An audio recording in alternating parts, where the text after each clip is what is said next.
Morning गोजोन फुंबिलि जागानिजोंनो थांनोसै।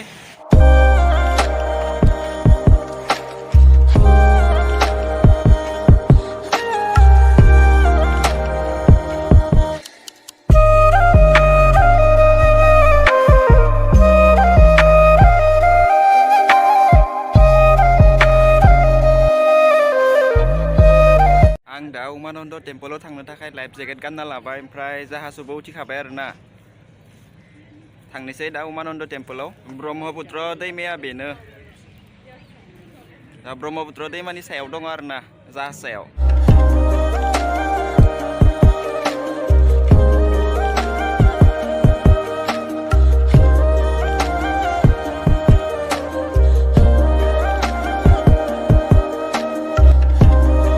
आंनि उनथिं नुनायानो उमानन्द टेम्पोल आरोना। उमानन्दआ बेनो बे हाजो बायदिया।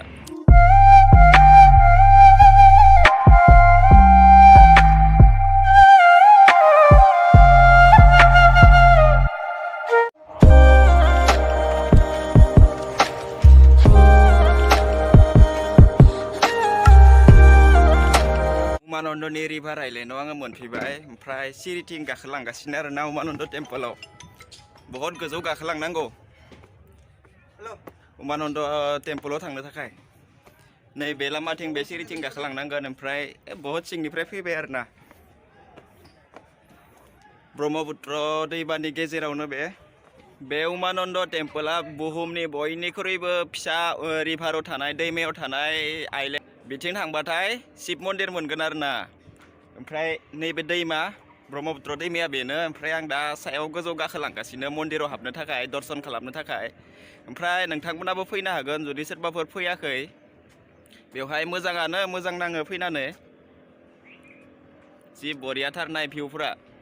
नोंथांमोना उमानन्द टेम्पोलाव फैनो थाखाय प्राइभेट टिकेटखौ दाननाङा, 100 थाखा लागोन प्राइभेट टिकेटा। ओमफ्राय गभर्नमेन्ट बटजोंनो फैबानो जाबाय। थांलाय फैलाय 20 थाखायावनो जागोन आरोना। खम दामावनो जागोन, थांलाय फैलाय 20 थाखायावनो। ओमफ्राय आङो गभर्नमेन्ट बटजोंनो फैबाय। बै आंनि उनथिं नुनाया बेयाव शिब मन्दिर दङ आरोना। ओमफ्राय नैबे साइडआव हनुमान टेम्पोल। आं दा हनुमान टेम्पोलाव थांगासिनो। गोजौ दा शिब मन्दिरावबो थांगोन दसे उनाव। नै बेनो हनुमान मन्दिरा उमानन्द टेम्पोलनि।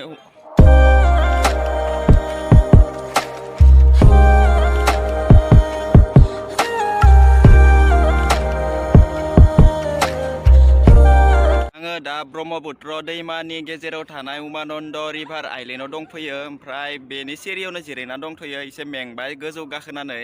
मालाय नै बाना लांदोलै।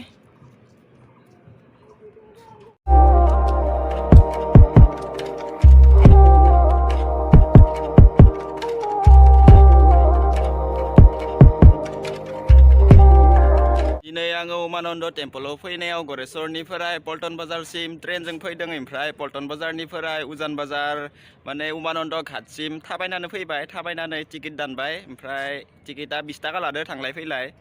दा फैबाय आरोना उमानन्द टेम्पोलाव। ओमफ्राय दा थांनाया 3टायाव दं खोमा आरो रिटार्न जागोन 3टायाव। ओमफ्राय नोंथांमोना नायनो हागोन नै हनुमान टेम्पोल उमानन्दनि गेजेरावनो दङ बे। ओमफ्राय साथिं दङ शिब मन्दिर। ओमफ्राय नैबे ब्रह्मपुत्र बे साइडथिं जा समायनाथार नेचारेल बिउटि। आं दिनै बेवहाय फार्स्ट टाइम फैबाय। ओमफ्राय नोंथांमोनाबो फैनो हागोन आरोना फैबाथाय। मोजांथार जायगाया।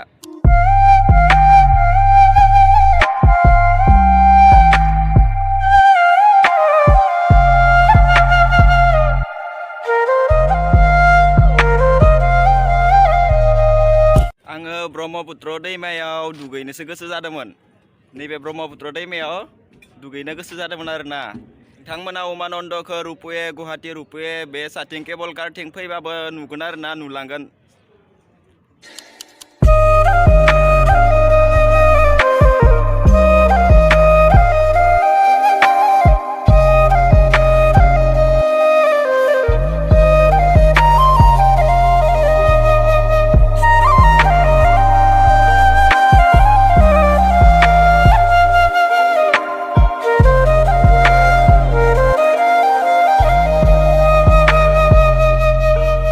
जोबोद समायनाथारलै जायगाया। बा बिराद मोजां नांदो फैनानै गोसोखौ गोजोननाय नांदो बे आंनि उनथिं थांनाया बे हनुमान टेम्पलथिं थांगोन ओमफ्राय बेथिं सिरि मोनसे दंबावो बेथिं माबायाव थांगोन शिब मन्दिराव बेवहाय न' खानानै थानोसो गोसो जाबायलै ओरैबायदि पिसफुल प्लेस आरोना बिराद सान्थि दङ बिराद मोजांथार न' खानानै थाफैनो गोसो जादों दंफां लाइफांजों बुंफबनाय आरोना बे आइलेन्डआ दखानबो दङ गंनैसो आं जाबाय पुरि जाबाय ओमफ्राय साहाबो लोंबाय ओमफ्राय थांनाय समाव जाफिनगोन नायदो नेचारेल भिउखौ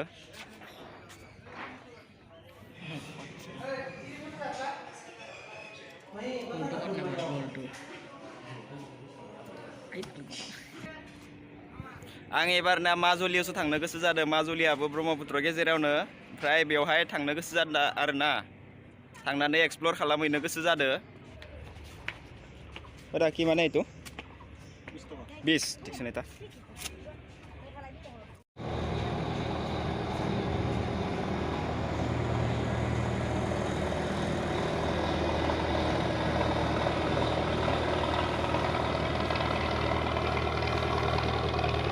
बे रिभार आइलेन्डखौ बेरायजोबनि र' पुरा बारा गिदिर नंखाया बेरायजोबनो हायो जेबो नङा थांना थासान्दे सम मोनबानो ट्रेभेलिं खालामनांगौ गोदान जायगाफोरखौ एक्सप्लर खालामनांगौ नायहैनांगौ एसे इन्जय खालामहैनांगौ आरोना खैदिनथो थांना थागोन थांना थासान्दे आंथ' बिराद जायगा बेरायगोन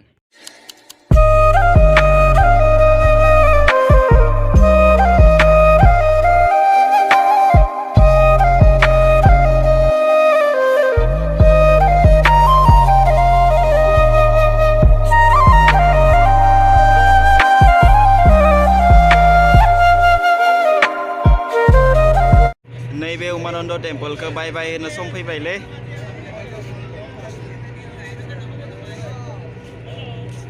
मालाबा फैफिनगोन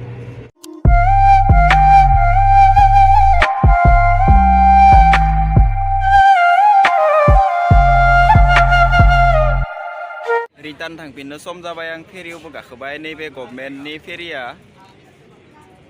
ओमफ्राय बे साइडनिया ओइ बे नुहुरनाया बे 200 थाखानिया नैबे आं दा गाखोनाया 20 थाखानि दा थांफिननो सम जाबाय आरोना बाय होनो सम जाबाय बे उमानन्द टेम्पलखौ नैबे दंफां लाइफां नुनायानो बे उमानन्द टेम्पल नैबे दा आं गाखोनाय फेरिया 3टा बाजायाव रिटार्न थांफिनगोन उजान बाजारसिम 3टा बाजायाव नैबे रिटार्न थांफिनगोन स' गाखोबाय बहुत बेरायबायलै नैबे उमानन्द